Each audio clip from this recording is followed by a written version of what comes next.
옛날 옛적 어떤 가난한 나무꾼이 나무를 하러 뒷산에 갔습니다. 나무를 하다가 제 신세가 서글퍼서 흥얼흥얼 팔자 타령을 했습니다. 어떤 사람 팔자 좋아 고대광실 높은 집에 네모마다 풍경 달고 알뜰하게 잘 사는데 이내 팔자 어이하여 지게에다 목숨 걸고 태산 속을 헤매는고 가슴 답답해 못 살겠다. 그러다 보니 발밑에 무엇이 딱 걸리는 것입니다. 이게 무언가 하고 보니 커다란 돌절구가 하나 땅에 묻혀 있었습니다. 판에 보니 제법 쓸만한 돌절구통인 것입니다. 이 절구통을 집에 가지고 가야 할 터인데 무거워서 어째 들 수가 있나 맬 수가 있나 질 수가 있나 이도저도 안 되니까 굴렸습니다. 떼굴떼굴 굴려서 산을 내려가는데 내리막이니까 절구가 좀 잘 구르지 않겠습니까? 가만히 둬도 떼굴떼굴 보기만 해도 떼굴떼굴 저 혼자서 잘도 굴러 내려간단 말입니다. 절구통이 굴러 내려가다가 토끼 한 마리를 지었습니다.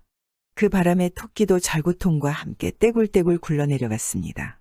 절구통과 토끼가 함께 떼굴떼굴 굴러서 산 밑에 있는 나무꾼 집 뒷곁에 척하고 떨어져 멈췄습니다.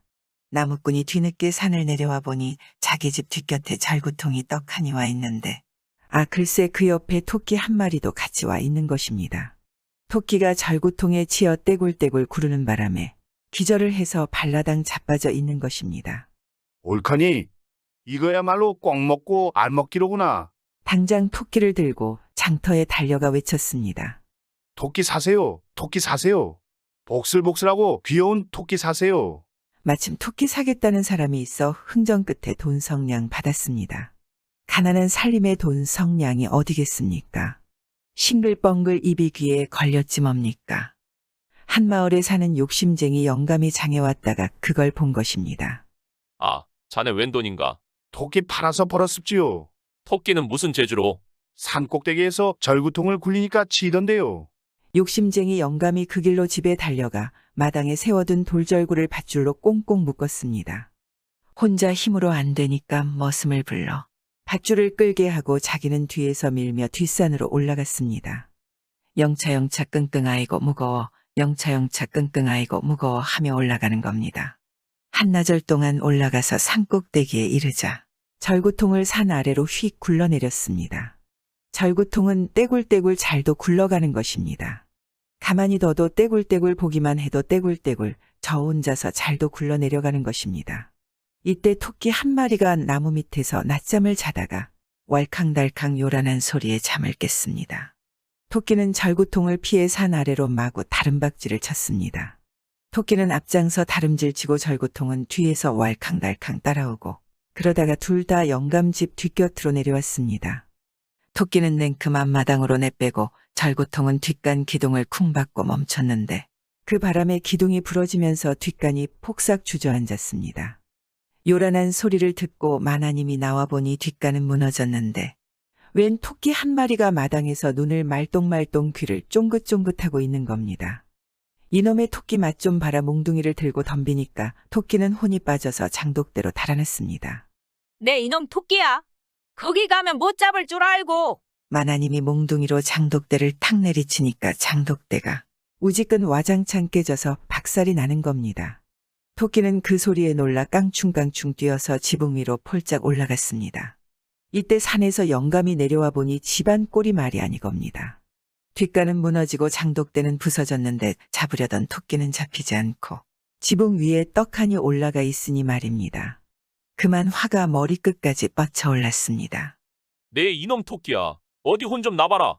부싯돌로 불을 일으켜 불꾸러미를 만들어서 지붕 위로 냅다 던져 올리니 애꿎은 지붕에 불이 붙는 것입니다.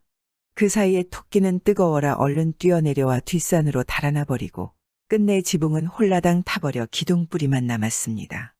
이렇게 해서 욕심쟁이 영감이 토끼 한 마리 잡으려다 12칸 기와집을 다 태워먹더라는 이야기입니다.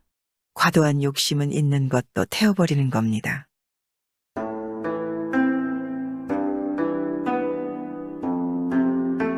옛날 옛적에 어느 곳에 어떤 내외가 살았는데 나이 40이 넘도록 자식이 없다가 어찌나 공을 들였는지 늙음하게 아들을 하나 낳았습니다. 그러니 얼마나 귀한 아들이겠습니까?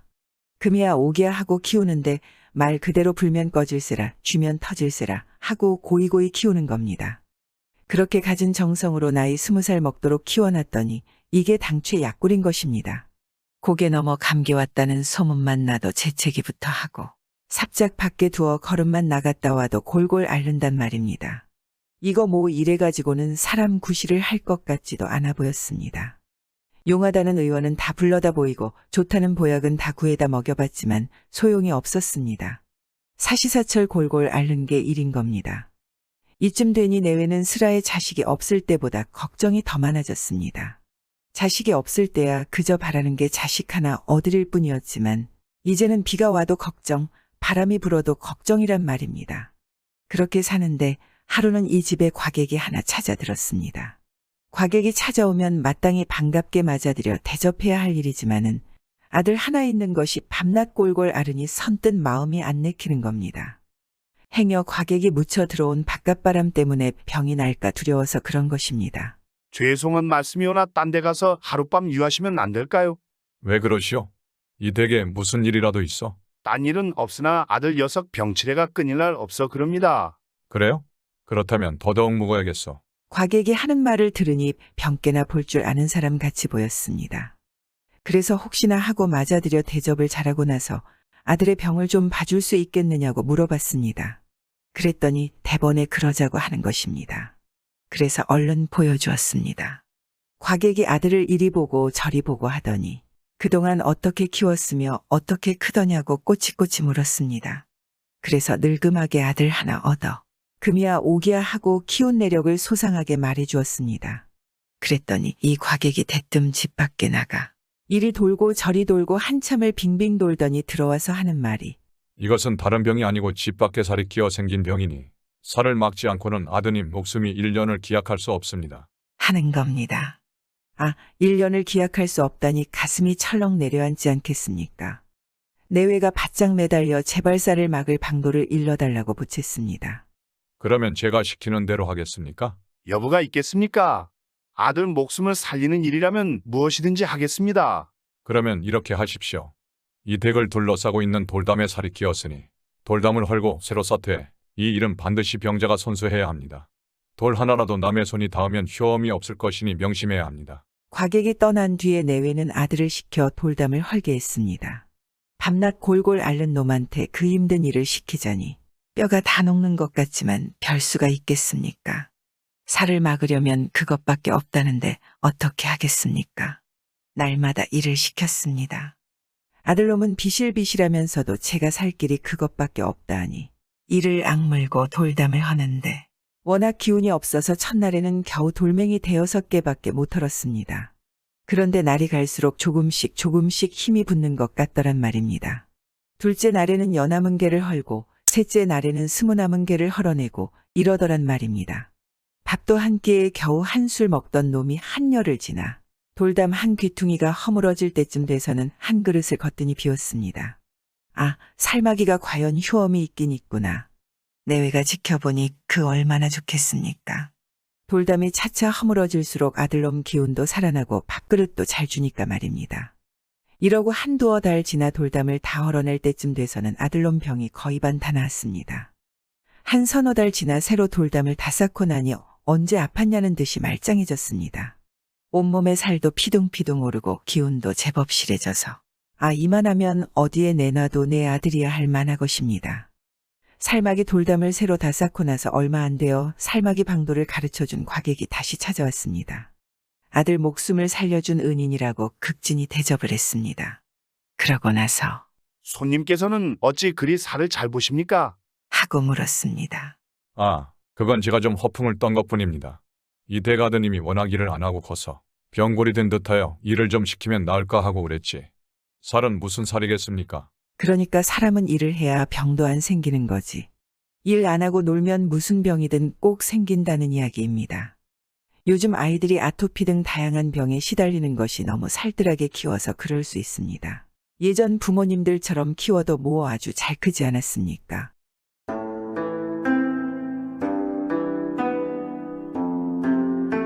옛날 옛적에 만석군 부자과부마님이 살았는데 남편이 만석에 땅을 남기고 세상을 떠나자 그 재산이 다 마님 몫인 것입니다.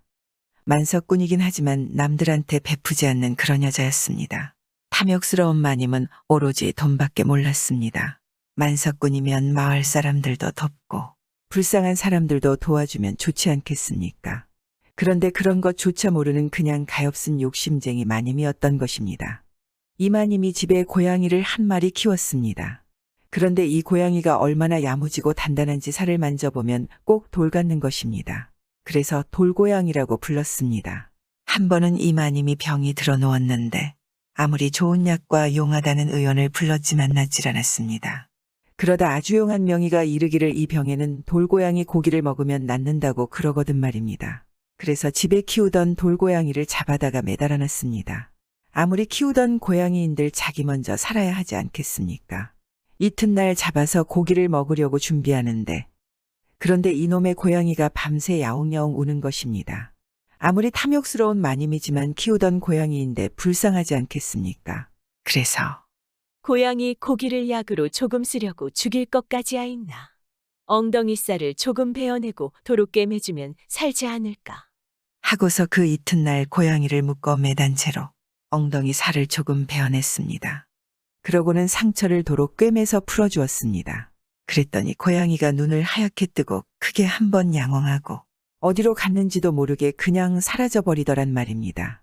고양이 고기를 먹은 덕분인지 어쨌든 마님은 그 뒤로 곧병이 나았고 돌고양이 일은 까맣게 잊어버린 채 몇 해가 흘렀습니다. 그런데 하루는 어떤 스님이 시주를 왔습니다.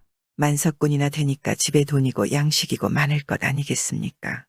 이마님은 욕심쟁이이지만 부처님한테 시주는 잘했습니다. 불심이 있어서가 아니라 더 돈을 많이 벌게 해달라고 말입니다. 그래서 스님 바랑이 불룩하도록 돈량에다가 쌀에다가 푸짐하게 시주를 했습니다.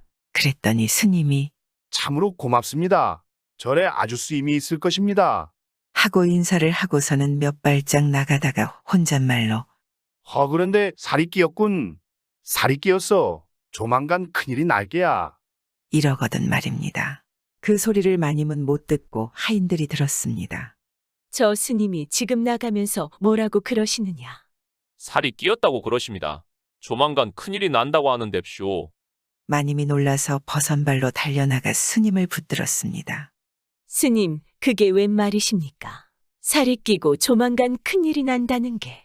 그게 웬 말인지는 주인이 더 잘 아실 텐데요. 도무지 모르겠습니다. 도통 잘못한 게 없는데요. 잘 생각해 보십시오.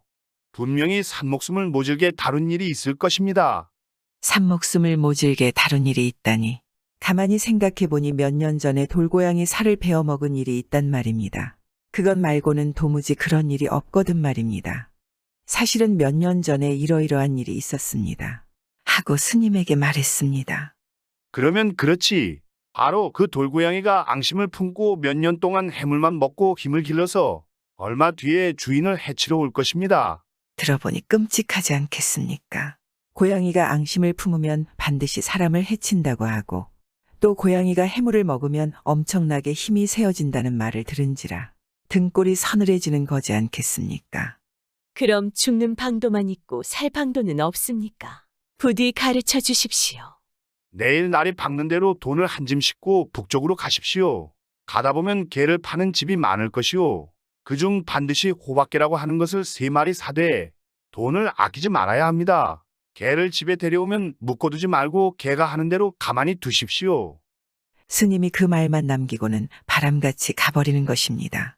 마님은 그 이튿날 날이 밝는 대로 길을 떠났습니다. 하인 등의 돈을 한 짐 싣고 북쪽으로만 갔습니다. 북쪽으로 가다 보니 개를 파는 집이 참 많은 것입니다. 개를 파는 집마다 걸음을 멈추고 호박개 있소, 호박개 있소. 하고 물었지만 개장수는 무슨 소리인 줄 모르고 호박계라니 그런 게 이름은 난생 처음 들어봤습니다. 하는 것입니다. 호박개 있는 집은 없는 것입니다. 가다가 날이 저물 무렵이 돼서야 어떤 허름한 집에 들러물으니 호박개는 왜 찾소? 저기 있는 개가 호박개요. 하거든 말입니다. 반가워서 주인이 가리키는 쪽을 보니 참꼬리 말이 아닌 개가 3마리 있는 것입니다. 덩치는 주먹만 한 것이 눈에는 눈곱이 덕지덕지 끼었고 못 먹어서 바싹 여위어 참 볼품이 없는 것입니다. 값을 모르니까 그 돈 한 줌 싣고 온 걸 다 부르더란 말입니다. 다른 튼튼한 개의 100갑절도 넘는 값인 것입니다. 그래도 그 돈을 다 주고 호박개 3마리를 샀습니다. 호박개를 사서 집에 데려다 놓고 스님이 시킨 대로 묵지도 않고 개가 하는 대로 가만히 내버려뒀습니다. 그랬더니 그중 한 놈은 대문간에서 자고 한 놈은 중문간에서 자고 한 놈은 마루 밑에서 자는 것입니다. 먹이를 먹는데 고기야 뼈다귀야 아무리 좋은 먹이를 줘도 안 먹고 꼭 찹쌀죽만 먹는 것입니다. 그렇게 해서 한 몇 달이 지났습니다. 하루는 밤에 저 멀리서 천둥 치는 소리가 나면서 파란 불빛이 길게 뻗치는데 그 불빛이 자기 집 쪽으로 오는 겁니다. 이거 큰일 났다 싶어서 얼른 식구들을 딴 집으로 보내고 마님이 혼자서 다락에 올라가 문틈으로 내다보고 있었습니다. 조금 있으니까 벼락치는 소리가 나면서 덩치가 호랑이만 한 것이 성큼 나타나는데 가만히 보니 전에 그 돌고양이더란 말입니다. 이놈이 아빠를 곤두세우고 대문으로 들이닥치는데 대문을 지키던 개가 그냥 죽은 척하고 있는 겁니다. 고양이가 달려들면 맞서 싸워야 할 텐데 그냥 죽은 듯이 엎드려 있단 말입니다. 고양이가 대문을 열고 중문으로 들이닥치는데 중문 지키는 개도 그냥 죽은 듯이 엎드려 있는 것입니다. 두 놈이 얼씬도 안 하고 가만히 있는 것입니다. 그동안에 고양이는 중문도 열고 앞마당을 가로질러 마루 위로 날아올랐습니다. 고양이가 마루 위로 달려드니까 그제야 마루 밑을 지키던 개가 펄떡 뛰어올라 고양이한테 달려드는 것입니다. 다른 두 놈은 가만히 있고 말입니다. 그런데 호박개가 덩치는 작아도 얼마나 날쌘지 호랑이만 한 돌고양이를 어지간히 당하는 것입니다. 둘이서 물고 뜯고 싸우는데 깨갱깨갱 야옹야옹 아주 난리가 났습니다. 그렇게 한참 동안 싸우다가 인제 개가 슬슬 밀리는 것입니다. 힘으로 도저히 못 당하니까 밀리는 거지 뭡니까? 곧 죽게 생겼습니다. 이거 큰일 났다 하고 있는데 그때야 중문 지키던 개가 갑자기 벌떡 일어나서 번개같이 고양이한테 달려들드는 것입니다. 먼저 싸우던 개는 도로 마루 밑으로 들어가 죽은 듯이 엎드려 있고 또 한참 싸우다가 힘이 빠져서 슬슬 밀리니까 이번에는 대문 지키던 개가 달려들어 싸우고 먼저 싸우던 개는 도로 중문 아래로 가서 가만히 엎드려 있는 것입니다.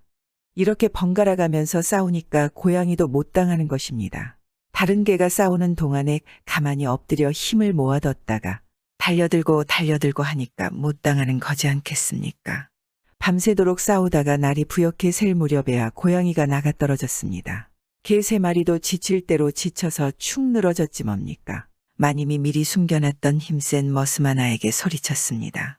돌쇠야, 기름을 붓고 불에 태워라. 머슴은 마님의 곤란한 부탁이지만 어쩔 수 없이 그렇게 했습니다. 개들을 안하다가 방에 누이고 찹쌀죽을 끓여다 먹여서 겨우 살려놨습니다. 그래도 2마리는 살고 1마리는 죽었습니다. 죽은 개를 양지 바른 곳에다 고이 묻어주고 나니까 살아있던 개 2마리도 슬그머니 어디론가 가버리는 것입니다.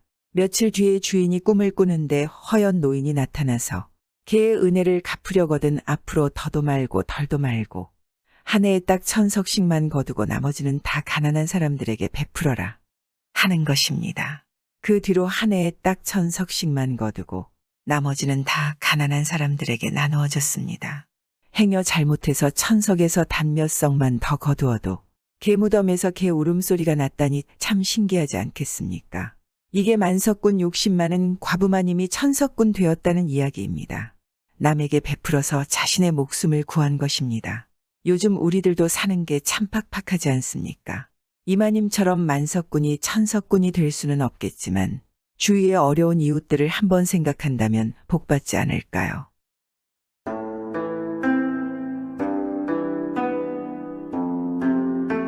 지금부터 하는 옛날 이야기는 몽땅 거짓말이니 그리 알고 들어주세요.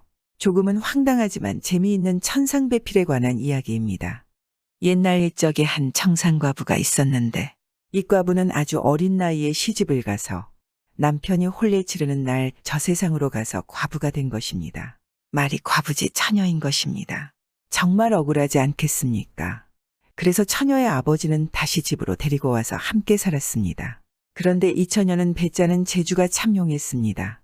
용해도 보통으로 용한 게 아니라 이건 참 귀신보다 더 용했습니다. 하루아침에 3배 12피를 짜는데 삼을 베다가 껍질을 벗겨서 삼을 삼아 삼시를 감고 삼시를 날고 메어서 배틀에 걸어 짤깍짤깍 12피를 눈 깜짝할 사이에 짜낸단 말입니다. 그런데 그렇게 짜놓은 삼배가 보풀하게 하나 없이 매끈하니 더 놀랍지 않겠습니까? 이러니 귀신인들 이 제주를 따라올 수 있겠습니까? 이 처녀가 이제는 관연하여 처녀의 아버지가 다시 신랑감을 구하는데 저처럼 재주 많은 사람이 아니면 시집을 안 가겠다고 그러는 것입니다. 세상에 그만한 재주를 가진 신랑감이 어디 흔하겠습니까? 처녀는 홀옛날 서방을 잃은 충격의 시리에 빠져서 더 이상 혼인하지 않고 수절하며 혼자 살기로 작정한 것입니다. 그것도 모르고 처녀의 아버지는 더 나이가 차기 전에 시집을 보내려 했습니다. 처녀 아버지가 생각다 못해 방을 써서 내걸었습니다. 우리 딸은 하루아침에 배 12피를 짜는 재주가 있으니 누구든지 이에 맘먹는 재주가 있는 총각이면 우리 딸에게 장가를 들라. 이렇게 골골마다 방을 내걸어놨습니다. 시간이 흘러 서너 달이 되었을까 한 총각이 찾아와서 저로 말씀드릴 것 같으면 하루아침에 12칸짜리 기와집을 짓는 재주가 있습니다. 이만하면 이댁따님 재주와 맞먹지 않겠습니까? 하거든 말입니다. 그래서 어디 한번 솜씨를 보여달라고 했습니다. 그랬더니 이 총각이 기와집을 짓기 시작하는데 참 보통 재주가 아닌 것입니다. 산에 가서 나무를 베어다 지게에 지고 와서 톱으로 잘라 대패로 밀고 돌로 다듬어 먹줄을 탁탁 튀겨놓고 뚝딱뚝딱 귀를 맞추어 금세 12칸짜리 기와집을 번듯하게 지어놓거든 말입니다. 처녀 아버지는 이 신기한 재주에 감탄을 해서 두말 않고 딸을 시집 보내려고 했습니다. 그런데 딸이 기와집을 찬찬히 둘러보더니 방문 하나에 문설주가 거꾸로 맞추어져 있는 것을 보고는 하루아침에 12칸짜리 기와집을 짓는 재주는 놀라우나 문설주 하나를 거꾸로 맞추어 놓았으니 이렇게 흠 있는 재주로서야 어디 저희 배필이 되겠습니까? 이러는 것입니다. 시집갈 처녀가 마다하는데 어떻게 하겠습니까? 처녀가 혼인할 생각이 없다는 걸 아버지는 아무것도 모른 채 아쉬워하지 않겠습니까? 하루아침에 12칸 기와집을 짓는 재주를 누가 가지고 있겠습니까? 이 총각과 혼인하면 밥굶을 걱정 없이 호가호식하며 살 수 있지 않겠습니까? 처녀 아버지도 하는 수 없이 총각을 내보냈습니다. 그러고 나서 한참 뒤에 또 한 총각이 찾아와서 저는 하루아침에 벼룩을 석삼서말 잡아서 모두 코를 꿰어 말뚝에 메어놓는 재주가 있습니다. 이만하면 사위로 삼을 만하지 않습니까? 하거든 말입니다. 벼룩을 잡아서 코를 꿰는 재주를 어디에 쓰나 싶었지만 그것도 재주는 재주인지라 어디 한번 해보라고 그랬습니다. 그랬더니 이 총각이 이방 저방 다니면서 단숨에 벼룩을 석섬서말이나 잡아가지고 하나하나 코를 뚫어 실로 콧뚜레를 꿰어 잔솔가지 수천 개로 말뚝을 만들어 꽂고 거기에다 척척 매놓는단 말입니다. 그걸 보니 비록 쓸모는 없다 하나 귀신 뺨칠 재주인 것입니다. 처녀 아버지가 생각하기를 저만한 재주를 가지고서 내 딸을 굶기기야 하겠나 싶어서 혼인을 승낙하려고 했습니다. 그런데 딸이 와서는 벼룩 코 깬 것을 하나하나 살펴보더니 맨 끝에서 두 번째 벼룩에 코를 꿰지 않고 목을 묶어 놓은 것을 보고는 이 많은 벼룩을 잡아다 코를 꿰는 재주는 놀랄만하나 맨 끝에서 두 번째 벼룩은 코를 꿰지 않고 목을 묶어 놓았으니 이런 흠 있는 재주를 가지고 어찌 저희 배필이 되겠습니까? 이러고 시집을 안 가겠다고 하는 것입니다. 또 서너 달이 흘러 한 사내가 찾아왔습니다. 저는 하루아침에 논해난 벼를 백마지기를 베어 쌀포대에 담아 창고에 가득 담을 수 있는 재주가 있습니다. 하는 것입니다. 그래서 마침 추수할 자신의 논 백마지기를 한번 해보라고 했습니다. 그런데 정말 눈 깜짝할 사이에 나타나가지고 그 많은 벼를 깔끔하고 똑같은 크기로 베어버리는 것입니다. 다 벤 벼를 금방금방 탈곡해서 쌀가마니에 일사불란하게 넣고 창고에다 차곡차곡 쌓아놓는 것입니다. 처녀의 아버지는 그 재주에 탐복해서 이번에는 반드시 혼인을 시키려 마음먹었습니다. 그런데 처녀가 베어진 논을 이리저리 흩어보다가 떨어진 쌀 한 톨을 발견했습니다. 하루아침에 논백마지기를 베어 탈곡해서 쌀가마니에 넣고 창고 한가득 넣는 재주는 뛰어나나 논에 떨어진 쌀 한 톨은 쌀 아니겠습니까? 이런 흠 있는 재주라면 시집을 갈 수가 없습니다. 그래서 이번에도 처녀 아버지는 할 수 없이 총각을 또 내보냈습니다. 그러고 나니 아무도 찾아오는 총각이 없는 것입니다. 한 해가 지나고 두 해가 지나고 다섯 해가 지나도 개미 새끼 하나 얼씬하지를 않거든 말입니다. 그러다 보니 처녀는 점점 나이를 먹어서 이러다가는 시집도 못 가고 늙어 죽게 생겼단 말입니다. 처녀 아버지는 더욱 초조해지지 않겠습니까? 다른 처자들 같으면 저 나이에 아이들도 대여섯 씻고 신랑하고 옹기종기 잘 살고 있는데 말입니다. 처녀가 더 이상 혼인을 하지 않으려는 속내도 모르고 아버지만 애타지 않겠습니까? 그래서 처녀의 아버지가 제 발로 돌아다니면서 신랑감을 찾기로 했습니다. 이참에 기어이 천생배필을 찾으리라 작정을 하고 나섰습니다. 들매끈을 바짝 조이고 나서서 여기저기 돌아다녀 봐도 쓸만한 신랑감을 찾을 수가 없는 것입니다. 처녀 같은 재주를 가진 사람이 얼마나 있겠습니까? 재주가 출중해도 그런 사내들이 장가를 안 가겠습니까? 그렇게 허탕을 치며 몇 해를 돌아다니다 보니 처녀의 나이는 점점 더 많아지고 이제는 정말 시집가기 다 글렀다 싶거든 말입니다. 처녀의 아버지가 하루는 산에서 길을 잃고 헤매게 됐습니다. 그래서 높은 산에 올라갔습니다. 높은 산에 올라가면 산길이 보이지 않을까 생각한 것입니다. 그런데 아무리 둘러봐도 산길이 보이지 않는 것입니다. 할 수 없이 이리저리 살펴보다 절벽으로 떨어진 것입니다. 죽었다 하고 생각하고 눈을 지그시 감았는데 뚝 떨어지고 나서 눈을 떠보니 제 몸이 광주리 안에 들어가 있더란 말입니다. 가만히 살펴보니 산 밑에서 웬 총각이 광주리를 받쳐들고 서 있는데 그 광주리 안에 제가 들어가 있더란 말입니다. 이게 어찌 된 일이냐고 물으니 총각이 하는 말이 내가 벼랑 밑에서 나무를 하다 보니 벼랑 위에서 웬 사람이 몸을 날려 떨어지기에 얼른 대밭에 가서 낫으로 대를 베어 칼로 쪼개고 다듬어 대살을 만들어서 가로로 엮고 세로로 엮어 대광주리를 만들어 떨어지는 사람을 받았는데 그게 바로 아저씨인 것입니다. 이러거든 말입니다. 처녀 아버지가 듣고 보니 이 사람이야말로 제가 찾던 신랑감인 것입니다. 벼랑 위에서 사람이 떨어지는 걸 보고 그 사이에 대를 베어 쪼개고 다듬어 광주리를 만들어 사람을 받았으니 이보다 더 용한 재주가 어디에 있겠습니까? 이런 재주가 있는 사람이면 하늘이 낸 배필이 틀림없다 이렇게 생각하고 그 총각에게 청혼을 했습니다. 처녀도 더 이상 아버지의 노력에 어쩌지 못하지 않겠습니까? 또한 아버지를 살려준 생명의 은인인데 더 이상 반대할 수도 없었습니다. 결국 처녀는 그 사내와 혼인을 했습니다. 그래서 아이들도 많이 낳고 아주께가 쏟아지게 잘 살았다는 이야기입니다. 요즘 우리들도 혼인에 실패하거나 사별하는 경우가 있지 않겠습니까? 그래도 언젠가는 천생연분을 만나지 않겠습니까? 하늘이 도와주지 않을까요?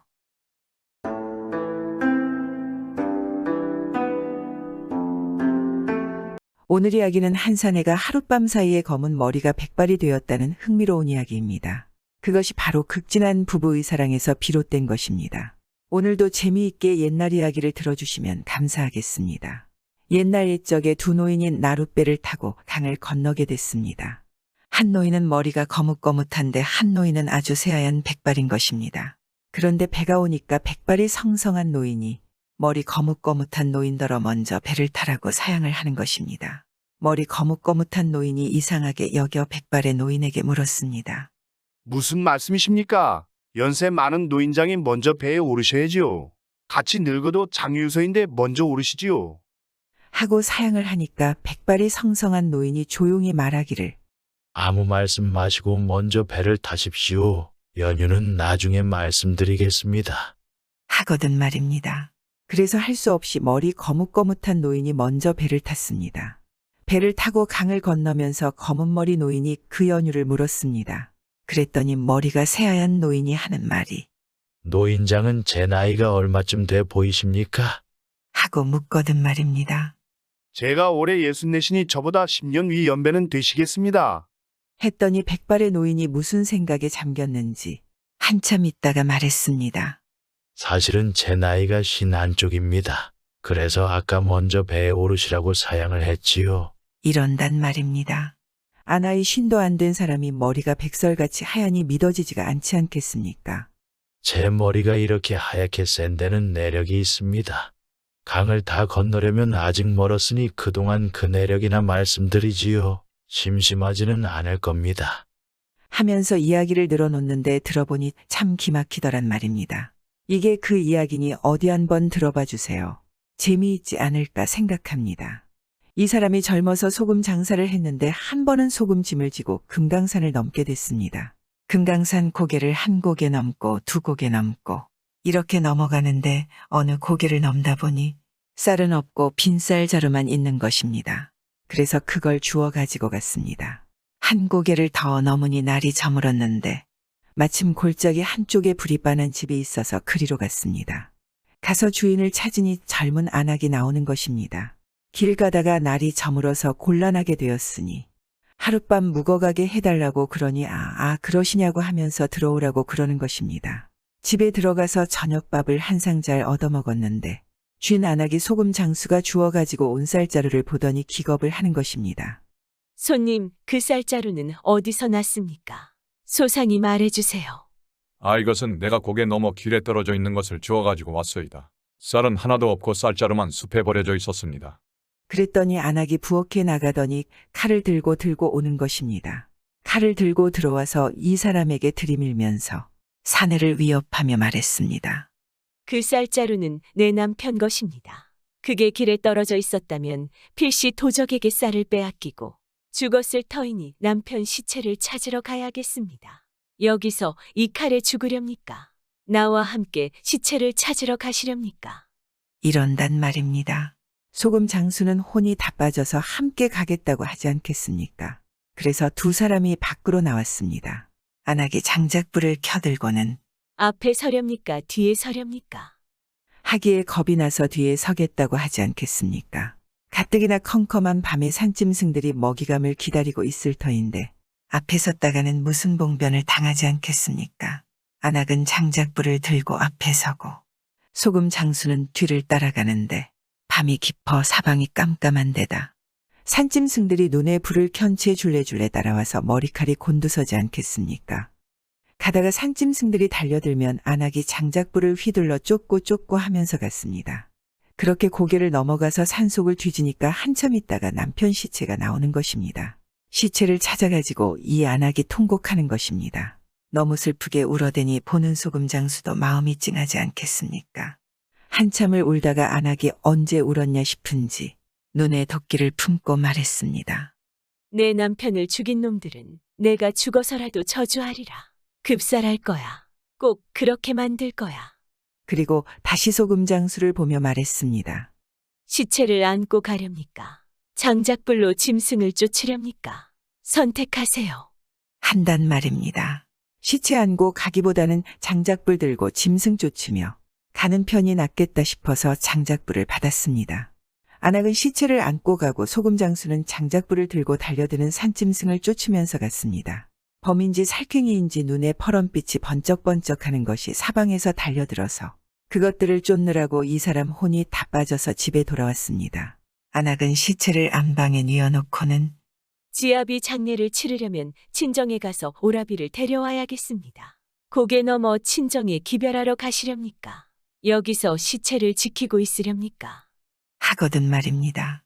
정말 이 안악이 막 나가는 것입니다. 이거 참 이럴 수도 없고 저럴 수도 없고 안 한다고도 못하고 한다고도 못하고 하여간 이 깊은 밤에 또 산길을 갈 수는 없어서 시체를 지키기로 했습니다. 안악은 가고 소금 장수 혼자 남아서 시체를 지키는데 첩첩산 중에 혼자서 시체를 지키고 있으니 가만히 있어도 턱이 덜덜 떨리지 않겠습니까? 그러고 있는데 갑자기 누워있던 시체가 벌떡 눈을 뜨는 것입니다. 소금 장수가 그만 기겁을 해서는 엉겁결에 부엌으로 달아나서 부엌 아궁이에 머리를 쳐박고 기절을 해버렸습니다. 한참 뒤에 안악이 친정 오라비를 데리고 와보니 시체는 벌떡 눈을 뜨고 있고 시체 지키는 사람은 간 곳이 없거든 말입니다. 부엌에 나가보니 이 사람이 아궁이에 머리를 쳐박고 정신이 나가서 반쯤 죽어있단 말입니다. 뜨거운 물을 떠먹여서 살려놨습니다. 남편 장례를 다 치르고 친정 오라비도 가고 난 뒤에 안악이 팔뚝만한 삼산새 뿌리를 소금 장수에게 주면서 그동안 신세를 많이 졌습니다. 이걸 가지고 가서 소용이 닿는데 쓰십시오. 하는 것입니다. 소금 장수가 산삼을 받아가지고 그 집을 떠나오는데 고갯마루에 올라서니 등 뒤가 환한 것입니다.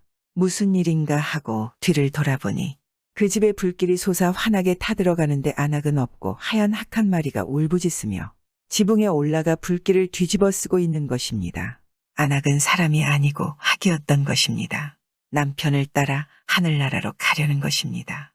비록 금수지만 남편에 대한 사랑이 아주 극진했던 것입니다.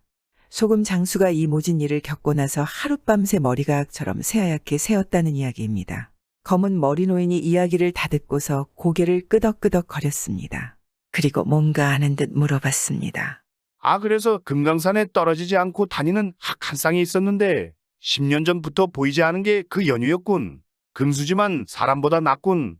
저 세상에서 더 이상 헤어지지 않고 잘 살고 있을 게야. 그리고 어느새 배는 땅에 닿아서 둘은 각자의 길을 갔습니다.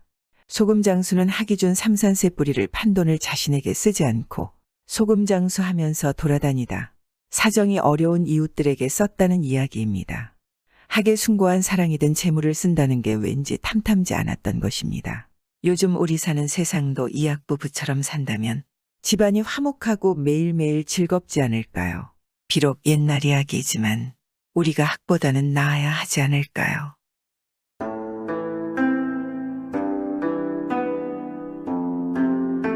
옛날 옛적에 어떤 마을에 나이 20살 먹은 과부가 있었는데 태어나자마자 부모를 여의고 혼자서 살았습니다. 그래서 일찍 혼인했는데 남편도 1년도 못 가고 저 세상으로 갔습니다. 저런 과부가 혼자서 살려니 좀 힘이 들지 않겠습니까? 남의 집 꾸준히를 거들어주고 한 푼 두 푼 주는 대로 받아서 입에 풀칠이나 하고 살았습니다. 이 집 저 집여 종으로 마을을 돌며 살았던 것입니다. 비록 가진 것도 없고 매일매일 고되게 살았지만 심성만을 참 고왔습니다. 자기도 빈털털이지만 어린아이나 노인네들이 굶고 있으면 자신이 먹을 양식을 나누어주고 자신을 굶는 날이 태반이었습니다. 하루는 이 과부가 이웃마을 초상집에 가서 일을 해주고 돈 서푼을 받았습니다. 그 돈 서푼을 손에 꼭 쥐고 집으로 돌아오는데 모퉁이를 딱 도니까 꼭 저만 한 사내가 썩 나타나더니 말을 거는 것입니다. 사내는 자기처럼 머슴살이하는 남정네로 보였습니다. 아무개야, 아무개야, 나 좀 봐라. 하고 제 이름을 부르고는 손뼉을 딱딱 치거든 말입니다. 가만히 보니까 그게 도깨비인 것입니다. 도깨비는 머리에 뿔 달린 줄 아는 사람이 많지만 그게 아닌 것입니다. 사람하고 똑같이 생겼습니다. 그런데 아무나 만나면 이름을 꼭 2번씩 부르고 손뼉을 딱딱 치는 것입니다. 그걸 보고 도깨비인 줄 알았습니다. 길에서 갑자기 도깨비를 만났으니 이 과부가 그래도 뭐 아무렇지도 않은 척했습니다. 도깨비를 만나서 놀란 모습을 보이면 안 되거든 말입니다. 그러면 도깨비가 기분이 나빠져서 꼭 해코지를 하게 되는 것입니다. 그래서 태연하게 왜 부르세요? 저한테 무슨 일이라도 있나요? 내가 지금 돈이 없어서 그러는데 딱 서푼만 꾸어다오. 이러거든 말입니다. 돈이라고는 초상집 일해주고 받은 것. 달랑 서푼뿐인데 그걸 꾸어달라니 딱하게 되었지 않겠습니까? 그래도 안 꾸어줬다가는 무슨 심수를 부릴지 모르니 어떻게 하겠습니까? 꾸어줬습니다. 꾸어주면서 하는 말이 아저씨, 꼭 이 돈 갚을 거지요. 꼭 갚아야 해요. 제 전 재산이에요. 하고 다짐을 받았습니다. 도깨비가 입을 열었습니다. 아무렴 내일 저녁에 꼭 갚을 테니 염려 마라. 난 약속을 잘 지키는 놈이다. 하고는 연기같이 가버렸습니다. 과부는 도깨비한테 돈 서푼을 꾸어주고 나니 양식 살 돈이 없어서 그날은 쫄쫄 굶었습니다. 그 이튿날도 남의 집에 가서 일을 해주고 저녁에 집에 와 있으려니까 밖에서 누가 부르는 것입니다. 아무개야, 아무개야, 이리 나와보렴. 하고 손뼉을 딱딱 치는데 나가보니 어제 만났던 도깨비거든 말입니다. 도깨비가 돈 서푼을 들고 왔습니다. 어제 꾼 돈 서푼 갚으러 왔다. 얘따 받아라. 하고 돈 서푼을 주는 것입니다. 처녀는 받았습니다. 그놈의 도깨비 참 약속도 잘 지키는 것입니다. 그런데 그 다음 날 저녁이 되니까 밖에서 또 누가 부르는 것입니다. 아무개야, 아무개야, 빨리 나와봐라. 하고 손뼉을 딱딱 치는데 나가보니 또 그 도깨비가 왔습니다. 왜 그러세요? 또 무슨 일이 있으세요? 어제 꾼 돈 서푼 갚으러 왔다. 얘따 받아라. 이러고 또 돈 서푼을 준단 말입니다. 어제 틀림없이 갚았는데 또 주는 것입니다. 이게 무슨 돈이에요? 꾼 돈은 어제 갚았잖아요. 하니까 도깨비가 어리둥절하며 하는 말이 어라, 얘 좀 봐. 내가 언제 갚았다고 그래. 어제 길에서 너한테 돈 서푼 빌리고 오늘 처음 만나는데 언제 갚아? 이러면서 부득부득 돈을 놓고 가는 것입니다. 아, 도깨비라고 하는 것이 무엇이든지 잘 잊어버린다더니 일을 두고 하는 것입니다. 그런데 제가 꾼 것은 안 잊고 갚은 것은 잊어버리니 그것도 우스운 일이지 않겠습니까? 어찌됐든 과부한테는 공돈이 서푼 생긴 셈이니 나쁠 거야 없지 않겠습니까? 그런데 그 다음 날 저녁에 도깨비가 또 찾아왔습니다. 또 와서 말하는 것입니다. 아무개야, 이리 나와보렴. 이름을 2번 부르고 손뼉을 딱딱 치기에 나가보니 또 어제 꾼 돈 갚으러 온 것입니다. 이건 뭐 사흘이 지나도 어제 꾼 돈이라며 돈 서푼을 주는 것입니다. 2번씩이나 갚았는데 왜 또 주느냐고 암만 얘기해도 부득부득 돈을 놓고 가기에 할 수 없이 받았습니다. 그 다음부터 이놈의 도깨비가 날마다 와서 돈 서푼씩 주고 가는 것입니다. 날마다 저녁 때만 되면 찾아와서 아무개야 부르고 손뼉을 딱딱 치고 어제 꾼 돈 갚으러 왔다고 그런단 말입니다. 그래 나중에는 귀찮아서 내다보지도 않고 알았으니 거기 놓고 가세요. 하면 돈을 놓고 가는 것입니다. 이렇게 해서 과부는 날마다 공돈을 서푼씩 받게 됐습니다. 하루 종일 일해봐야 서푼 받기 바쁜데 날마다 공돈이 서푼씩 생기니 좀 좋지 않겠습니까? 그래서 살기도 전보다 훨씬 나아졌습니다. 그렇게 몇 달이 지났는데 하루는 도깨비가 돈 갚으러 왔다가 냉큼 가지를 않고 머뭇머뭇하더니 나 너희 집에서 좀 놀다 가면 안 될까? 이러거든 말입니다. 날마다 돈 서푼씩 갖다 주는 도깨비인데 그만 청을 못 들어주겠습니까? 그래서 그러라고 했습니다. 도깨비가 집 안으로 들어왔기에 이런저런 이야기를 하고 놀았습니다. 그런데 이 집에 다 찌그러져가는 냄비가 하나 있었습니다. 도깨비가 그 냄비를 보고는 저건 찌그러져서 못 쓰겠다. 우리 집에 저런 냄비가 많이 있는데 새 것으로 하나 갖다 줄까? 이런단 말입니다. 새 냄비를 준다는데 마다할 리 있겠습니까? 하나 갖다 주면 고맙겠다고 그러지 않겠습니까? 그러마 하고 도깨비가 갔습니다. 그런데 그 다음 날 저녁에 도깨비가 찾아와서 아무개야 부르고 손뼉을 딱딱 치기에 나가봤더니 이번에는 돈 서푼에다가 냄비까지 얹어서 들고 왔습니다. 한 손에는 돈을 들고 한 손에는 냄비를 들고서는 어제 꾼 돈 서푼 갚으러 왔다. 얘따 받아라. 하고 돈을 주는 것입니다. 돈 꾼 지 몇 달이 지났는데 아직도 어제 꾼 돈이라니 참 우습지 않겠습니까? 돈을 주고 나서는 자, 새 냄비다. 이것도 받아라. 하면서 냄비를 준단 말입니다. 고맙다고 하고 받았습니다. 이튿날 아침에 도깨비가 준 새 냄비에다 밥을 지어서 잘 먹었습니다. 잘 먹고 냄비를 싹 씻어뒀는데 점심밥을 지어 먹으려고 냄비 뚜껑을 탁 열어보니까 이게 무슨 일입니까? 냄비 안에 밥이 하나 가득 들어있는 것입니다. 김이 무럭무럭 나는 하얀 쌀밥이 꽉 차 있는 것입니다. 먹고 나서 싹 씻어두면 또 저절로 밥이 하나 가득 들어있고 먹고 나면 또 그러고 이러는 것입니다. 그러니까 이게 요술냄비지 않겠습니까? 도깨비들은 그런 걸 많이들 가지고 있지 않겠습니까? 이러니 뭐 그 다음부터는 살판 났지 않겠습니까? 양식이 떨어져도 걱정이 있나 밥 짓는다고 고생할 일이 있나? 언제든지 냄비 뚜껑만 탁 열면 밥이 하나 가득 들어있으니 좀 좋지 않겠습니까? 그런데 더 좋은 건 그날부터 저녁마다 도깨비가 와서 돈도 주고 냄비도 주는 겁니다. 아무개야 부르고 손뼉을 딱딱 쳐서 나가보면 도깨비가 한 손에 돈을 들고 한 손에는 냄비를 들고 서 있단 말입니다. 어제 꾼 돈 서푼 갚으러 왔다. 얘따 받아라. 돈을 주고 나서 자, 새 냄비다. 이것도 받아라. 하고 냄비를 주거든 말입니다. 그러니까 돈 갚은 것만 잊어버리는 게 아니라 냄비 준 것까지도 잊어버리는 모양입니다. 어찌 됐든 이건 참 좋은 일 아니겠습니까? 날마다 공돈 서푼씩 생기는 것만 해도 그저 그만인데 요술 냄비까지 날마다 하나씩 생기니까 이런 횡재가 어디 있겠습니까? 처녀는 냄비를 많이 얻어서 아침밥 짓는 냄비, 점심밥 짓는 냄비, 저녁밥 짓는 냄비를 하나씩 따로 두고 그래도 남아서 온 동네 사람들한테 하나씩 나누어 줬습니다. 그러니 온 동네 사람들이 다 살판났지 않겠습니까? 그렇게 날마다 도깨비한테서 돈 서푼과 냄비를 얻으면서 살았습니다. 그렇게 또 몇 달이 지났는데 하루는 도깨비가 돈과 냄비를 주고 나서 또 얼른 가지를 않고 머뭇머뭇하더니 나 너희 집에서 좀 놀다 가면 안 될까? 이러거든 말입니다. 그러라고 했습니다. 그래서 또 이런저런 이야기를 하고 놀았습니다. 그런데 이 집에 다듬이 방망이가 하나 있었습니다. 옛날에 어머니가 옷을 다듬을 때 쓰던 방망이인데 그게 닳아서 좀 작아졌습니다. 도깨비가 그걸 보고는 저건 너무 작아서 못 쓰겠다. 우리 집에 저런 방망이가 많이 있는데 큰 걸로 하나 갖다 주마. 이런단 말입니다. 그러고는 참 그 이튿날 저녁에 도깨비가 방망이를 가지고 왔습니다. 이번에는 한 손에 돈을 들고 한 손에는 냄비를 들고 방망이는 허리춤에 차고 왔습니다. 어제 꾼 돈 갚으러 왔다. 얘따 받아라. 하고 돈을 주고 나서 자, 새 냄비다. 이것도 받아라. 하면서 냄비를 주고 내가 큰 방망이도 하나 주기로 했지. 자, 여기 있다. 하면서 방망이를 주는 것입니다. 지금까지 날마다 갖다 준 걸 죄다 잊어버리고 처음 갖다 주는 것처럼 그러니 참 우습지 않겠습니까? 이 과부가 도깨비한테서 방망이를 받아보니 방망이가 참 크고 좋지 않겠습니까?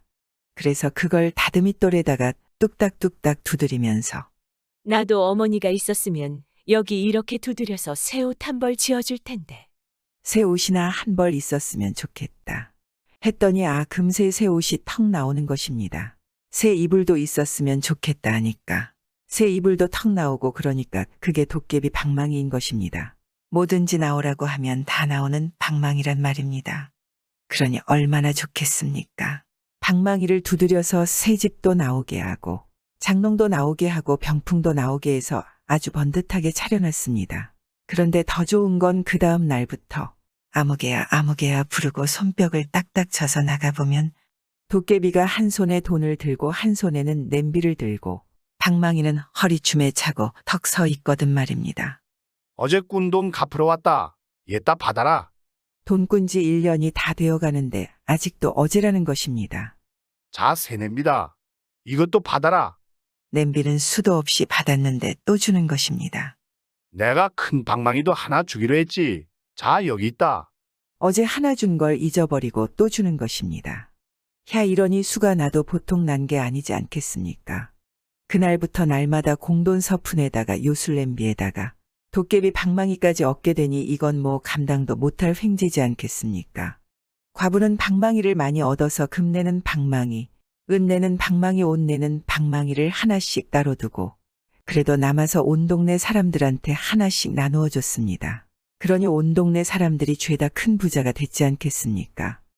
그렇게 해서 또 몇 달이 지났는데 하루는 이 과부가 이웃마을 잔치집에 가게 됐습니다.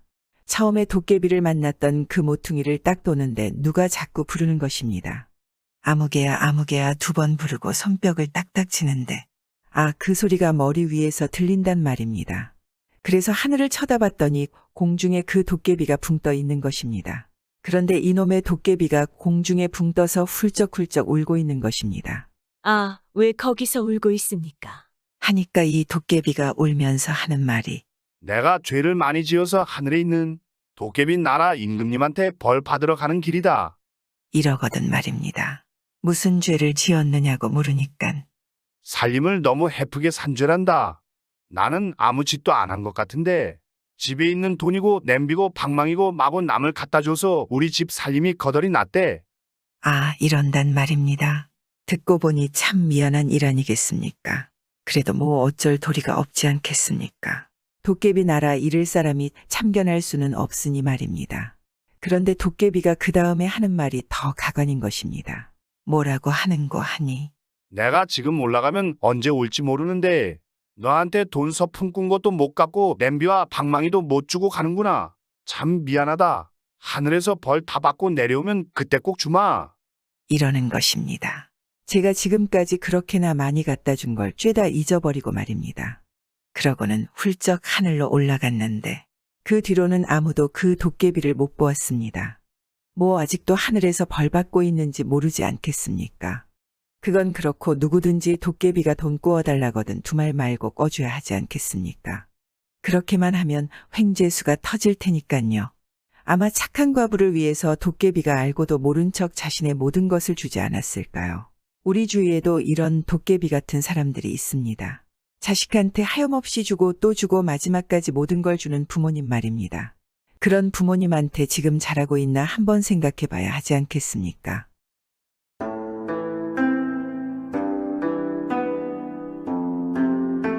오늘 이야기는 형제 이야기입니다. 옛날 옛적에 어느 곳에 형제가 살았는데 형은 욕심이 많은 데다 심술바가지이고 아우는 착한 동생입니다. 옛날 이야기란 게 다 그렇지 않겠습니까? 형은 나쁘다고 그리고 아우는 좋다고 그러는 것 아니겠습니까? 그렇다고 이 세상 형들은 서운하게 생각할 것 없습니다.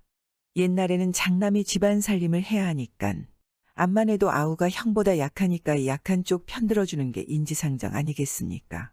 한편으로는 형보다 나은 아우 없다는 옛말도 있으니 그걸로 위안을 삼고 이 이야기를 시작하겠습니다.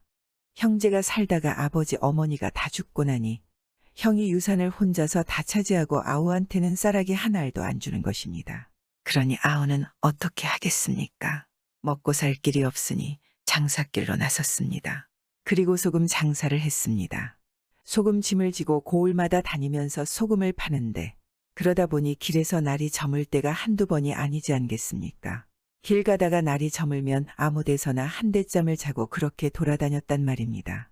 하루는 산속에서 날이 저물어 어떤 무덤가에서 잠을 잤는데 한잠 잘 자고 새벽녘이나 되어 일어나 보니 어디서 박박박박 하고 이상한 소리가 나는 것입니다. 가만히 들어보니 바가지 긁는 소리 같은데 그게 한참 소리가 나다가 그치고 또 조금 뒤에 소리가 나고 이러거든 말입니다. 뭐가 일어나 하고 가만가만 소리 나는 쪽으로 가서 숲을 헤치고 보니까 잔솔밭 속에서 여우가 그러고 있는 것입니다. 뭘 가지고 그러는 거 하니 사람의 해골 바가지를 발톱으로 긁는데 박박박박 하고 파가지고는 제 머리에다 써보고 잘 안 맞으니까 또 박박박박 하고 파내고 이런단 말입니다. 날이 부옇게 새도록 그렇게 해골 바가지를 파내더니 이제 머리에 맞는지 그놈을 쓰고 제주를 3번 팔딱팔딱 너무너무니까 그만 사람이 됐습니다. 머리가 하얀 할머니가 되어가지고 슬슬 걸어가는 것입니다. 아여우가 해골 바가지를 뒤집어 쓰고 사람으로 둔갑을 해놨으니 저게 어디 가서 무슨 못된 짓을 할지 누가 알겠습니까? 여우가 착한 일을 하지는 않지 않겠습니까? 아우는 소금찜을 지고 가만가만 그 뒤를 따라갔습니다. 따라가 보니 고개를 하나 넘어 그 아래 마을로 썩 들어서는 것입니다. 아우도 마을로 함께 들어섰습니다. 마을에 들어서니 큰 마당에 차이를 치고 혼인 잔치를 하는 부잣집이 있는데 여우가 그리로 썩 들어가는 것입니다. 아우도 서둘러 따라 들어갔습니다. 여우가 잔치집에 들어가니 그 집 식구들이 달려 나오더니 아이고 외할머니 오신다. 어머니 이제 오세요. 장모님 오십니까? 며칠 전에 오시랬더니 왜 이리 늦으셨어요?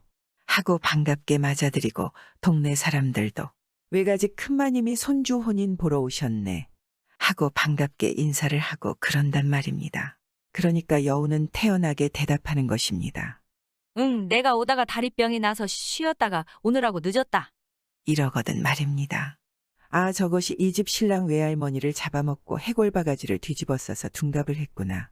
진짜 외할머니는 며칠 전에 고개를 넘다가 여우한테 잡아먹히고 여우는 할머니 해골 바가지를 말려서 파내느라고 늦은 것이 틀림없구나 하고 생각했습니다. 아우가 이렇게 생각하고 가만히 지켜봤습니다. 그랬더니 여우는 신랑 신부가 있는 곳으로 가서 귀엽다고 쓰다듬어주는 척하는데 뭘 어떻게 했는지 몰라도 그러고 나니 신랑 신부가 눈빛이 희미해지면서 정신을 못 차리는 것입니다. 그놈의 여우가 넋을 빼놓은 게 틀림없지 않겠습니까? 그렇게 넋을 빼놓고 틈을 타서 잡아먹으려고 하는 것입니다. 여우라고 하는 게 본래 사람 넋부터 빼놓고 간을 빼먹는 것입니다. 아우가 궁리를 하면서 손님들 틈에 끼어 앉아 있으니 주인 집에서 음식을 한 상 잘 차려서 갖다 주는 것입니다. 인심이 좋은 집이었던지 뜨내기 손님한테도 대접을 푸지게 잘해주더란 말입니다. 그걸 다 먹고서는 이렇게 뜨내기에게도 잘 대접해주는 집인데 혹시라도 큰일이라도 생기면 안 되겠다 싶어 꾀를 냈습니다. 아우는 이 집 주인 앞에 성큼 다가가서 말했습니다. 이 오죽자는 소금 장수한테 후한 대접을 해주시니 그 보답으로 제주를 하나 보여드리겠소이다. 이런 제주는 아무도 구경 못 해봤을 겁니다. 오늘 같은 홀렌날에 딱 맞는 제주입니다. 그러자 주인이 묻지 않겠습니까? 도대체 경사스러운 홀렛날 무슨 제주를 부릴까? 혹시 불미스러운 제주를 부리는 것 아닐까? 그래 무슨 재주를 부리려고 하는 겐가? 안 해도 되는데 그냥 음식이나 먹고 가는 게 어떤가? 그러자 머슴이 자신있게 말했습니다. 걱정하지 마십시오. 아주 재미있는 제주입니다. 그리고 이 집 홀레에 딱 맞는 제주인이 봐주십시오. 했습니다. 그러니 사람들이 우르르 몰려들 게 아니겠습니까? 그래 마당에 멍석을 깔아놓으라 하고는 멍석 위에 지게 작대기를 가지고 들어가서 그 젊은이들은 뒤로 물러나요. 이런 구경은 연세 많은 분부터 해야죠. 여기서 제일 연세 많은 분이 누구요? 했습니다. 그러니 모두들 여우가 둔갑한 할머니를 가리킨단 말입니다. 그럼 할머니가 이 멍석 끝에 앉으시고 다른 사람들은 모두 멀찌감치 물러나시오. 그러니 여우가 멍석 끝에 앉고 다른 사람들은 다들 물러났습니다. 아우는 지게 작대기를 빙빙 돌리면서 재주를 부리는 척하다가 갑자기 여우를 냅다 후려갈겼습니다. 두어 번 후려갈기니까 깨갱하면서 쭉 뻗는데 빨간 불여우가 돼가지고 죽었습니다. 여우가 죽으니까 넋이 나가 있던 신랑 신부도 정신을 차리는 것입니다. 주인집 식구들은 처음에 아우가 지게 작대기로 여우를 후려갈기니까 저희 할머니를 때린다고 펄펄 뛰다가 그게 저희 할머니가 아니라 여우인 걸 알고는 참 놀라워하지 않겠습니까? 신랑 신부 목숨을 살려준 은인이라고 대접을 극진히 하고 논 몇 썸지기를 뚝 떼어주면서 소금 장사 그만두고 농사 지으며 잘 살라고 하는 것입니다. 그래서 아우는 아주 팔자가 폈습니다. 그런데 형이 보니까 소금 장사하던 아우가 갑자기 논을 몇 썸지기나 가지고 잘 사는 것입니다. 욕심이 많은 데다 심술까지 많은 위인이라 그만 셈이 버쩍 나서 아우를 찾아갔습니다. 그래서 다짜고짜 물었습니다. 이놈 너 어디서 도둑질에다가 그리 사느냐?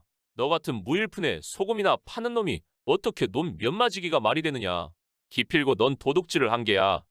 아이고 형님, 그게 아니라 우연히 불여우를 잡아서 이렇게 됐습니다. 아우가 자초지종을 다 말해주니까 형이 저도 불여우 잡아서 부자 되어보겠노라고 소금짐을 지고 나섰습니다. 여기저기 돌아다니다가 어디 고개를 하나 넘는데 마침 머리가 허연 할머니가 지나가거든 말입니다. 옳지. 저게 틀림없는 불효우렸다. 저 놈을 때려 죽여서 나도 논이나 받아야겠다. 형이 무턱대고 할머니 뒤를 밟았습니다. 그 할머니도 고개를 하나 넘더니 혼인 잔치하는 집으로 들어가는 것입니다. 형이 따라 들어가서 음식 한 상 잘 얻어먹고 멍석을 깔라 하고는 할머니를 멍석 끝에 앉혔습니다. 그래놓고 동생이 한 것처럼 무지막지하게 지게 작대기로 후려팼습니다. 그런데 그 사람은 여우가 아니고 진짜 그 집 외할머니인 것입니다. 그러니 어떻게 되겠습니까? 멀쩡한 남이 귀한 할머니를 두들겨 패놨으니 무사할 리 없지 않겠습니까? 형은 그 집 식구들에게 몰매를 맞고 아주 반병신이 됐습니다. 그 후 아우는 반병신이 된 형을 저희 집에 데려다가 잘 보살펴주면서 살았습니다. 형은 동생에게 잘못한 것을 뉘우치고 평생 자신의 욕심 때문에 이렇게 된 걸 후회했습니다. 요즘도 형제들끼리 싸우는 일이 종종 있습니다. 그리고 남보다 못하게 지내는 경우가 있지 않겠습니까? 혹시라도 주변에 그런 경우가 있다면 내 욕심 때문에 그렇게 된 것이 아닌가 한번 생각해 봐야 하지 않을까요?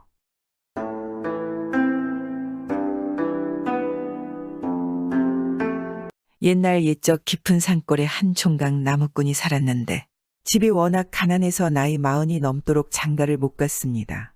그래서 이 총각 소원이 몽고하니 차만색시 얻어서 장가가는 게 소원인 것입니다. 산에서 산이 여자가 있나? 돈을 풍족하게 벌 수가 있나? 그래도 이 총각은 마음씨 하나는 참 착했습니다. 자기도 먹고 살기 힘들지만 자기보다 어려운 사람을 만나면 자기의 모든 것을 내주었습니다. 하루는 나무하러 갔는데 거지노인 하나가 나무 밑에 앉아 있는 것입니다. 힘없이 한숨만 내쉬고 있지 않겠습니까? 그래서 총각이 다가가서 물었습니다. 영감님, 무슨 일이 있으세요? 어인일로 이 산 중에 혼자 계시는 것입니다. 노인은 계속해서 한숨만 쉬다 입을 열었습니다. 자식들이 나이를 먹으니까 이제 쓸모없다고 이산 중에 버렸네. 벌써 사흘째 아무것도 먹지 못하고 있네. 내 신세가 하도 한심해서 그냥 이러고 있는 걸세. 총각이 가만히 듣고 있으니 돌아가신 부모님 생각도 나고 이대로 놔두어서는 위험한 산중에서 들짐승들한테 무슨 병고를 당할지 모르니까 안 되겠다 싶었습니다. 그래서 노인에게 말했습니다.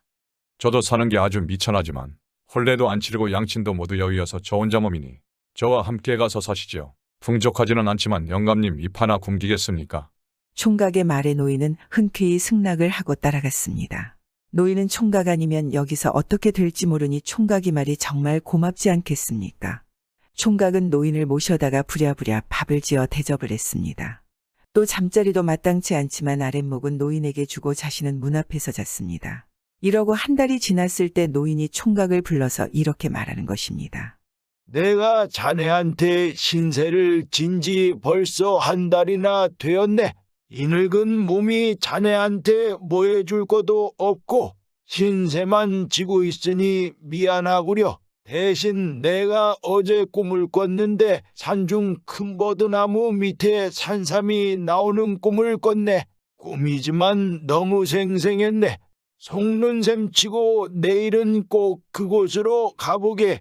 노인의 말에 별 신경 쓰지 않았지만 꼭 그렇게 하겠다고 했습니다.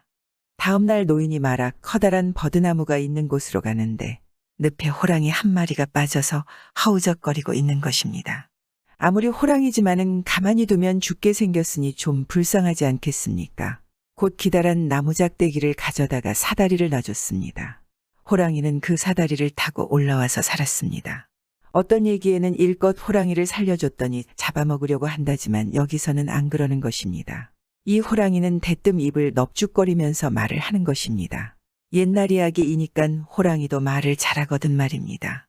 살려줘서 고맙수. 그래, 소원이 뭐유? 소원을 묻는데 대답을 안 할 수 있겠습니까? 그래서 말했습니다. 나 같은 노총각이야 장가가는 게 소원이지 뭐가 더 있겠습니까? 마흔된 노총각에게 시집을 안 하기 있겠습니까? 하니까 고개를 끄덕끄덕 하더니 그냥 가버리는 것입니다. 총각은 노인이 말한 버드나무에 가서 여기저기 흩어봐도 산삼씨도 못 발견했습니다. 그래서 노인이 미안해서 그냥 하는 소리였구나 생각하고 집으로 왔습니다. 그런데 노인이 아무데도 없는 것입니다. 온 산을 뒤졌지만 노인을 찾을 수 없었습니다. 그리고 그 이튿날 새벽에 잠을 자다 보니 무엇이 밖에서 쿵하는 소리가 나는 것입니다. 놀라서 나가봤더니 글쎄 웬 사람이 하나 마당에 쓰러져 있는 것입니다. 가만히 보니 고운 처녀가 있는 것입니다. 호랑이가 총각 장가 보내주려고 처녀를 물어다 놓은 거지 않겠습니까? 처녀는 호랑이한테 물려 오느라고 놀라서 까무러쳤습니다. 팔다리를 주무르고 미음을 써다 며칠씩 먹이고 했더니 겨우 정신을 차리는데 사연을 들어보니 이 처녀는 서울 정승집 외동딸입니다. 일찍 시집을 갔지만 남편이 혼례 치른 후 사나흘도 못 가서 저 세상에 간 청산과부인 것입니다. 어린 나이에 수절하게 됐으니 이 처자도 참 딱하지 않겠습니까? 일반 상민이면 제가가 무슨 의미겠습니까? 그런데 지체 높은 정승집 딸이니 평생 수절하며 살아야 하지 않겠습니까? 이 어린 과부가 저녁에 달 구경하러 나왔다가 그만 호랑이한테 물려온 거라고 말하는 것입니다. 이왕에 여기까지 왔으니 나랑 삽시다. 이것도 인연이지 않겠소? 제 목숨을 구해주셨는데 그래야지요. 제가 당신 아니었으면 지금 이 세상에 없지 않겠습니까?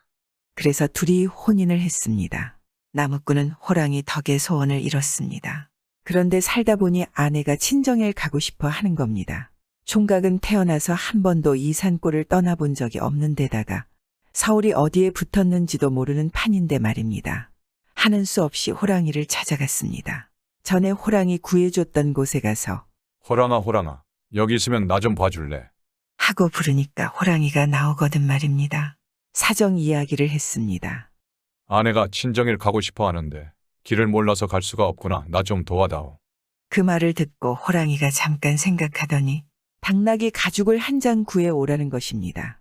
당장 저작거리에 나가 당나귀 가죽을 한 장 사왔습니다. 그랬더니 그걸 또 자기 머리에 씌워달라는 것입니다. 그래서 씌워줬습니다.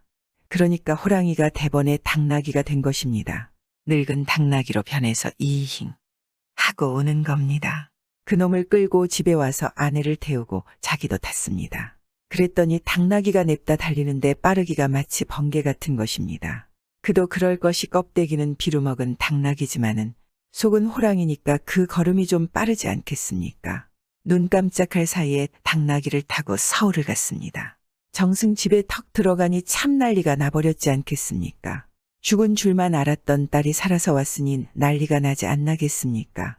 그런데 정승이 그만 심통이 났습니다. 사위라고 온 것이 볼품도 없는 산골 무지렁인 나무꾼이 왔으니 자기 집 머슴보다 못하니깐 마음에 안 차지 않겠습니까? 그래 정승이 사위 쫓아내려고 꾀를 냈습니다. 넌 나하고 장기를 두자. 만약에 나를 이기면 사위 삼겠지만 지면 당장 쫓아낼 테다. 정승의 명을 어찌 거역하겠습니까? 걱정 끝에 다른 사람들 몰래 호랑이한테 사정 이야기를 했더니 파리를 한 마리 잡아오라는 것입니다. 잡아다 줬더니 그걸 또 머리에 얹어달라는 것입니다. 그래서 얹어줬습니다. 그러니까 호랑이가 대번에 파리가 됐습니다. 조그마한 파리로 변해서 포르르 날아다니는 겁니다. 그러면서 자기를 소매 속에 넣어달라고 하는 것입니다. 파리를 소매 속에 넣어가지고 장기를 들어갔습니다. 그랬더니 파리가 장기판 위에 이리저리 날아다니다가 나무꾼 2차례가 되면 한 군데 딱 앉는 것입니다. 파리 앉는 자리를 따라가며 장기를 뒀습니다. 그랬더니 뭐 할 것도 없이 3판을 뒀는데 3판 다 이겨버렸습니다. 정승이 장기로 안 되니까 또 다른 내기를 거는 것입니다. 넌 나하고 말타기 경주를 하자. 나를 이기면 사위 삼겠지만 지면 당장 쫓아낼 테다. 정승한테는 좋은 말이 있지만 나무꾼한테는 말도 소도 없으니 어떻게 하겠습니까? 또 남몰래 호랑이한테 사정 이야기를 했습니다. 그랬더니 이번에는 말가죽을 한 장 구해오라는 것입니다. 말가죽을 구해오니까 또 그걸 머리에 씌워달라는 것입니다. 그래서 씌워줬습니다. 그러니까 호랑이가 대번에 말이 됐습니다. 비루먹은 말로 변해서 이잉하고 우는 겁니다. 그러더니 자기를 타고 가라는 것입니다. 그 말을 타고 경주를 하러 갔습니다. 그런데 뭐 해볼 것도 없지 않겠습니까? 그도 그럴 것이 껍데기는 비루먹은 말이지만은 속은 호랑이니까 그 걸음이 좀 빠르지 않겠습니까? 호랑이하고 말하고 경주를 한 꼴이니 말이니 말입니다. 아주 쉽게 이겼습니다. 2번이나 내기에서 진 정승은 약이 오를 대로 올라서 내 이놈 산골 나무꾼 주제에 좋은 말을 타다니 분수를 모르는군. 하고서 그 말을 빼앗아서 자기가 탔습니다. 타고서는 이랴 어서 달려라 이놈아. 호통을 치며 채찍질을 하거든 말입니다. 호랑이가 채찍으로 얻어맞고 가만히 있겠습니까? 마구 날뛰었습니다. 그 서슬에 정승이 말에서 떨어져서 그만 반병신이 되어서 죽을 때까지 방에 누워 있었습니다. 나무꾼은 아내와 함께 호랑이 타고 집에 돌아와서 그 뒤로 아이들도 많이 낳고 오래오래 잘 살았습니다. 요즘에는 이런 이야기는 정말 옛날 이야기이지만 착한 노총각에게 감동받은 산신령과 호랑이가 은혜를 준다는 이야기지 않겠습니까? 남에게 은혜를 베풀고 선행하며 살면 언젠가는 우리들에게도 산신령과 호랑이가 도와주러 나타나지 않을까요? 구독은 공짜입니다.